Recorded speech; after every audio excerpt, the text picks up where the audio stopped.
자, 이번에 저희 현대차 한번 살펴보도록 하겠습니다. 정확히는 현대차와 현대차 우, 그리고 현대차 EUB, 네, 굉장히 많은 우선주들이 있습니다. 그래서 우선주가 EUB와 사무비 해가지고 세 가지가 있는데, 우선주에 대해서 하나 알아보는 시간을 살짝 가져볼 거고요. 그리고 오늘의 증시와 현대차의 관계, 그리고 기업의 내용, 그리고 앞으로 대응 방법까지 해서 다각도로 좀 살펴보도록 하겠습니다. 자, 먼저 증시 먼저 말씀을 좀 들어볼게요. 오늘 코스피가 보이시는 것처럼 현재 2.97% 오르고 있습니다. 코스닥은 0.06% 하락 중에 있죠. 그래서 보면 증시가 굉장히 열심히 잘 오르고 있습니다.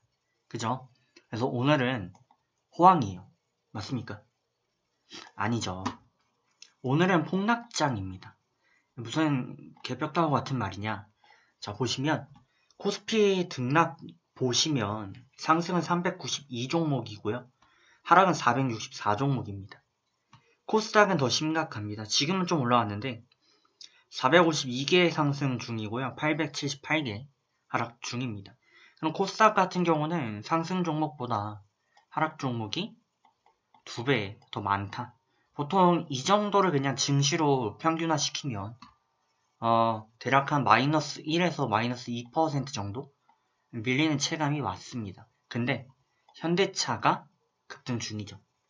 그러다 보니까 관련한 기업들만 좀 급등하는 양상을 좀 보이고 있고요. 나머지는 밀리게 됩니다. 자, 왜 이런 현상이 나타날까요? 코스피, 코스닥 일단 증시는 평균을 매게 됩니다. 종목들의 평균을 매게 되는데 특히 코스피 같은 경우는 조금 다르게 방식을 측정합니다.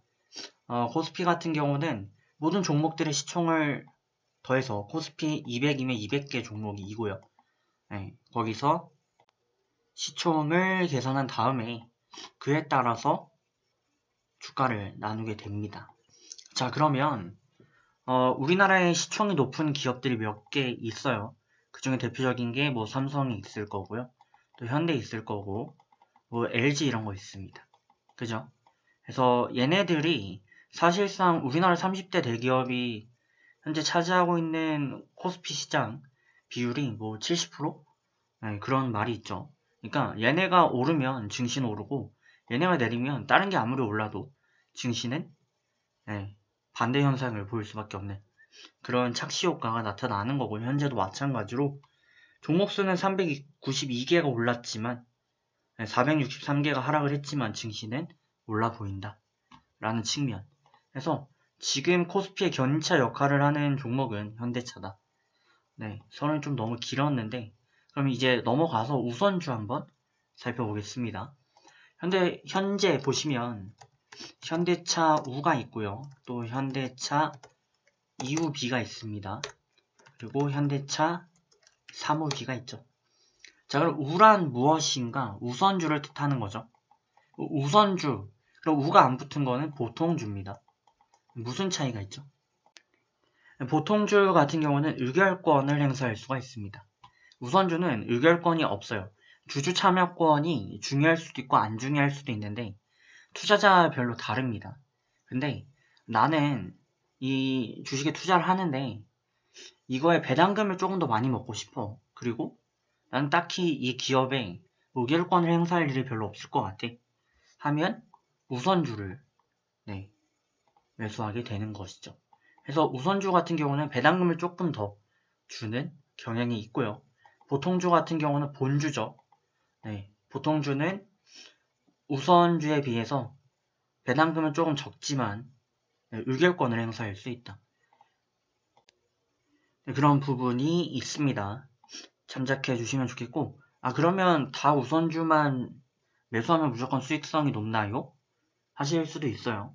근데 그 부분에 대해서는 이제 케이스 바이 케이스라고 말씀을 드릴 수 있을 것 같아요. 우선주가 추종하는 지표는 본주입니다. 그러니까 현대차 우 같은 경우들은 전부 다 보통주를 추종합니다. 그렇기 때문에 이거를 따라가는데 이에 따라서 종종 뭐 금액대나 그러니까 조금 보통주가 보통 좀 비싸죠. 네, 25만인데 현대차 사무비 같은 경우는 10만원입니다. 그래서 조금 싸게 저렴하게 구입할 수 있는 측면이 좀 있고, 또 유통수 자체에도 차이가 있습니다. 시총에도 차이가 있기 때문에 거래가 비교적 적은 부분이 있습니다. 그래서 종종 그런 경우가 있어요. 뭐 JW 제약이다, 중해 제약인데 이게 조금 뭐 답답한 흐름을 좀 그리고 있습니다. 근데 무슨 호재가 터졌다라고 가정을 한다면 예를 들어 중해 제약에서 중해 제약 우로 보면 변동성이 훨씬 더 강해집니다. 네, 이런 부분이 있어요. 그러니까 본주를 사기에는 가격이 부담스럽거나 아니면 본주는 아무래도 리스크는 낮고 수익성도 낮으니까 하이리스크 하이리턴의 흐름을 좀 노리시는 분들은 우선주를 사는 그런 경향도 있다. 그래서 우선주가 보통 시총도 가볍고 뭐 분시인주다 보니까 변동이 좀 더 큰 그런 특성도 가지고 있습니다. 자, 그러면 제가 지금 이제 말씀드린 거는 어떻게 보면 상식이고요. 또 많이들 아실 수 있는 내용이고 뭐 크게 또 도움이 안 될 수도 있는 부분이 있습니다. 해서 이제 그러면 기업 내용 먼저 체크를 좀 해볼 거고 또 어떻게 투자를 하면 좋을지 주린이 분들을 위한 내용 말씀 좀 드리고 또 앞으로 대응 방안까지 저희 전문은 차트적인 측면이니까 기술적 지표 말씀을 드리도록 하겠습니다. 자, 현대차입니다. 자, 내용을 보시면 67년도 처음 설립된 기업이죠. 그래서 74년도 상장됐고요. 매출액이 100조대를 달성했습니다. 이건 19년도 말 기준 되겠습니다. 자, 그럼 시가총액은 얼마냐? 53조입니다. 근데 여기에 대해서 이제 의견이 분분해요. 근데 일단 뭐 제가 결정적으로 이렇다라고 말씀드릴 수는 없지만 대체로 시총과 매출액 정도가 요즘은 비슷해야 좀 정상적인 가치 평가를 받고 있다라는 인식도 함께 있습니다. 그렇기 때문에 뭐 예를 들어 삼성전자 비교해 볼까요? 방송이 좀 길어지는데 삼성전자는 매출액이 230조를 형성을 했었습니다. 근데 시총이 500조죠. 이런 부분을 감안할 때 현대차는 약간의 저평가가 아직까지도 존재하지 않나 하는 그런 의견도 있습니다. 오늘 일단 급등하는 부분은 애플과의 협업 때문이죠. 네, 협업 기대감 때문에 현재 이런 모습을 보이고 있습니다. 근데 여러분들 투자를 하실 때 현대차나 삼성전자 같은 대형주를 다루는 거는 결국에 뭐 많이들 동업이다, 투자는 동업이다 라는 말씀 많이들 들어보셨죠? 그럼 현대차에 대해서 정말 잘 알아야 돼요. 여러분들 현대차에 대해서 많이 아시죠? 아시는데 그 뼛속까지 알 수 있습니까?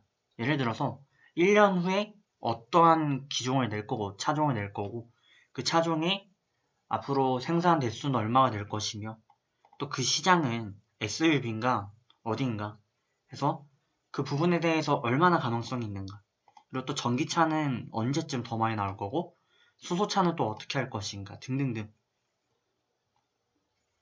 동업을 하는데 그런 내용들을 알고 장투를 하시는 게 맞다. 그러면 그 내용들을 조금 더 볼 수 있는 곳을 알려드릴게요. 뭐 잘 아시는 분들은 패스하시면 되겠습니다. 모르시는 분들은 전자공시 시스템 검색을 해주시고요. 여기서 들어가 주시면 네, 다트가 뜹니다. 현대차 검색을 하시면 네, 유가증권 써있죠. 해서 검색을 합니다. 그럼 내용들이 있어요. 근데 여기 보시면 투자 설명서가 있네요. 네, 투자 설명서를 클릭을 해주시고요. 보시면 쭉쭉쭉 내용이 있고 본문도 있습니다.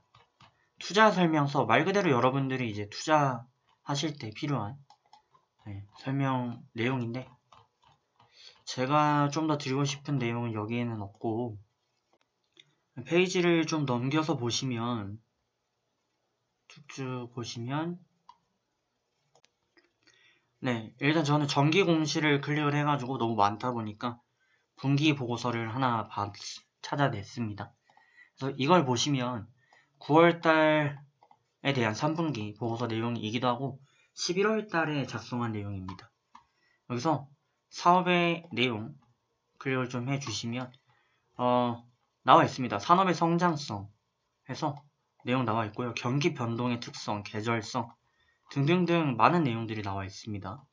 그래서 기업에 대해서 조금 더 자세하게 볼 수 있는 그런 내용들이 들어와 있다. 그래서 이런 부분도 좀 간단히 체크를 해주시면 더 좋겠다 라고 말씀드리도록 하겠습니다. 현대차 같은 경우는 아무래도 상장된 지도 좀 오래됐고 했기 때문에 이 기업에 대해서 투자 내용이 조금 전문적으로 나와 있는 측면이 있습니다. 근데 신규 상장하는 그런 종목들은 특히 더 많이 이런 부분들이 중요하기 때문에 참고해 주시면 좋을 것 같습니다. 자, 그러면 앞으로 어떻게 대응을 좀 해야 되겠는가? 일단 현대차라는 종목 특성상 뭐 단타의 영역은 아닙니다. 네, 그렇기 때문에 뭐 지금은 일단 단타로 접근이 되고 있는지는 모르겠습니다만 원래 종목 자체는 좀 길게 보셔야 되는 그런 스타일의 종목이 되겠고요. 길게 보면 결국엔 오르게 되어 있는 스타일이 되겠죠. 자, 2001년도 어쨌든 간 3,000대 위치했던 주가가 13년도, 14년도에 16만대 형성했었고요. 지금 이제 최근 와서 턴어라운드 되는 모습인데 이 추세가 고점을 잡고 이렇게 보시면 완전히 슈팅이 형성되는 강하게 V자 곡선 그리면서 턴어라운드 되는 구간이 위치하고 있습니다. 월봉상인데 일단 바닥권에서 역스루스팅 라인을 형성했던 부분과 N자 곡선 그렸던 부분이 주요하게 작용됐고요. 기존에 강한 저항으로 작용되었던 62평과 22평 모두 돌파 마감을 해주면서 현재 흐름을 가고 있습니다. 종목의 특성, 캐릭터도 하나 파악을 좀 해주실 필요가 있는데 현대차 같은 경우는 대형주다 보니까 급등 후 급락했다가 또 급등 이런 패턴보다는 좀 주기적인 추세를 이어가는 그런 양상이 좀 더 많이 있습니다. 그래서 당장만 보면은 살짝 밀릴 수 있지만 전체적인 추세는 앞으로 우상향하지 않겠는가 그렇게 보여지고요. 또 앞서도 말씀드렸지만 시총과 단순 비교를 해봐도 아직까지도 그렇게 비싼 가격이 아닐 수 있다. 그런 부분 참작해 주시면 좋겠고요. 일봉상으로 현재 형성하고 있는 캔들 같은 경우는 윗꼬리와 아랫꼬리 모두 긴 고가라미를 그리고 있습니다. 이런 차트를 그리는 경우에는 매수세와 매도세가 당연히 강히 충돌하면서 혼재되는 상황이 되겠고요. 이런 경우는 이제 내일이 가장 중요합니다. 내일 어떠한 그림을 그리냐에 따라서 주가의 향배는 좀 많이 달라질 수 있겠고요. 양봉 마감하면 당연히 우상향으로 조금 더 기울 수 있겠습니다. 현대차 노리시는 분들은 지금 가격대는 기존 가격대와의 상당한 격차를 보이고 있습니다. 그래서 이 갭창 구간이 굉장히 크게 벌어져 있기 때문에 굳이 지금 노리시는 것보다는 성장성을 보고 좀 밀리기 시작하면 좀 잡고 대응하시는 게 좋겠고요. 추세적으로는 결국에는 122평 일봉상 대응이 나쁘지 않다라고 보여집니다. 그래서 이 회색 선 있죠? 이거 이탈 마감하지 않는 이상 붉은 오면 재매수 가능하고요. 이탈하지 않으면 계속 홀딩 하시는 걸로 해서 좀 길게 수년 보고 접근을 이어가시면 좋을 것 같습니다. 지금 현대차 사무비로 말씀을 드렸는데 이후비도 마찬가지고요. 그죠? 현대차도 마찬가지입니다. 추가적으로 오늘 시가 갭 떴는데 이런 하람이를 그리는 이유 무엇인가? 호재가 장 시작 전에 이미 발발하였고 그게 반영되었다라는 증표가 되겠죠. 그런 경우 이제 시가부터 갭을 띄우게 되는데 그 호재가 강하지 않으면 주가는 폭락을 마감합니다. 근데 현대차는 지켜주고 있어요. 그런 측면에서 나쁘지 않은 호재를 지녔다라고 볼 수 있겠습니다. 자, 그러면 좋은 결과 있으시길 바라겠고요. 조금 길게 말씀을 좀 드리긴 했는데 잘 대응하셔서 좋은 결과 있으시면 좋겠습니다. 감사합니다.